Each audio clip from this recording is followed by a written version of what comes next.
Alright, winter tent. I'm just about ready to put in the fire. Just it's coals now. I'm going to let it just sit as coals overnight. Um, kind of interesting how much the tent affects the temperature. Outside, the air temperature on my thermometer here, my little Celestron, was 19, and then I checked the temperature here at Peoria on the National Weather Service, also 19.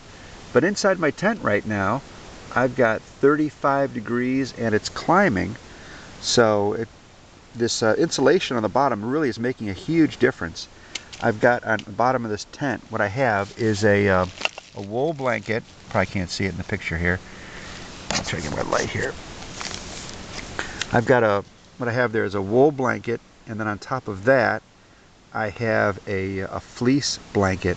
So I've got two blankets on the bottom of my tent, and it seems to be doing a really good job in insulating me from the ground, which is really allowing my tent to warm up to some pretty reasonable temperatures. I mean, just me being inside the tent, and it's 35 degrees, and it's still climbing. It's actually it just went up to no, it's still 35, but 35 degrees is not too bad. I've got the hot water bottle inside my sleeping bag.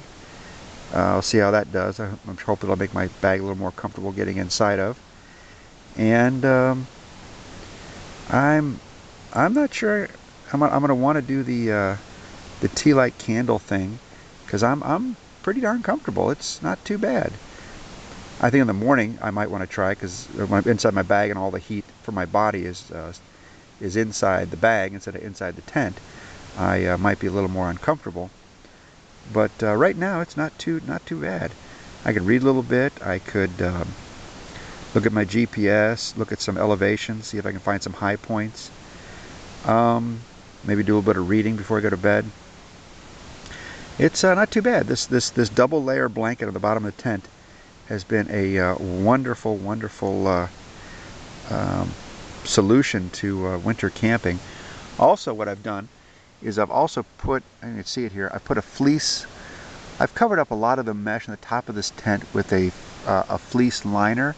Not the whole mesh. There's still a lot of open mesh left, but maybe just the top, maybe the top half of the tent is covered in fleece mesh, which is still breathable, and it's really also, I think, helping to retain a lot of the heat, so make the tent a lot more comfortable in the winter time. So anyway, I'm going to be going to bed here in a little while. Just trying to give you guys an update, things that worked and things that didn't work. The fleece, the two blankets are definitely a really good addition. Brought the two water bottles inside as well. Those haven't iced up at all. I'm really impressed with those. Those are Nalgene's with the neoprene liner, and they seem to be doing pretty good. And I've got like a hot water bottle, hot Camelback full of 1 liter of hot water to see if try to keep my bag warm. Make sure I have liquid water in the morning. And I'm going to change out from my base layer from this morning, because boy did I sweat coming and hiking in snow up to your ankles and then up to your knees, pulling a sled. What a workout! Holy crud! That was harder than hiking 12 miles in Isle Royale. So anyway, I'll check with you guys in the morning.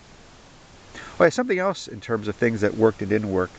The Coleman, I was using a Coleman canister for my stove, my canister stove. Putting on a block of wood right there. I put on a little block of wood to keep it off the snow, and it was performing so bad. And then I went to a Jetboil 4-season canister. I use it as like a backup. The Coleman is so cheap, I use it as my primary. Then I have a Jetboil as a backup. Jetboil did great, of course. So the extra cost for a Jetboil canister might be worth it if you're doing winter camping, because the Coleman canister just wasn't holding up at all. Not at all. It just was I was barely getting flame out of it. And it's not really been that cold. It's been like in the 20s today. It's not been really cold. And I also was putting it, in a windscreen, and I was also putting it on top of a block of wood to keep it off the ice, but it just wasn't getting the job done.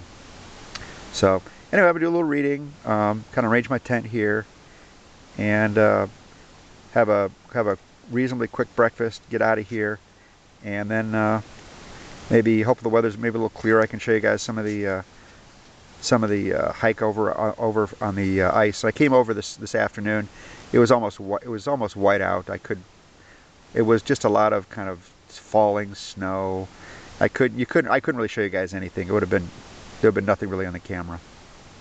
So anyway, I'll see you guys in the morning, and you guys take care. Bye-bye.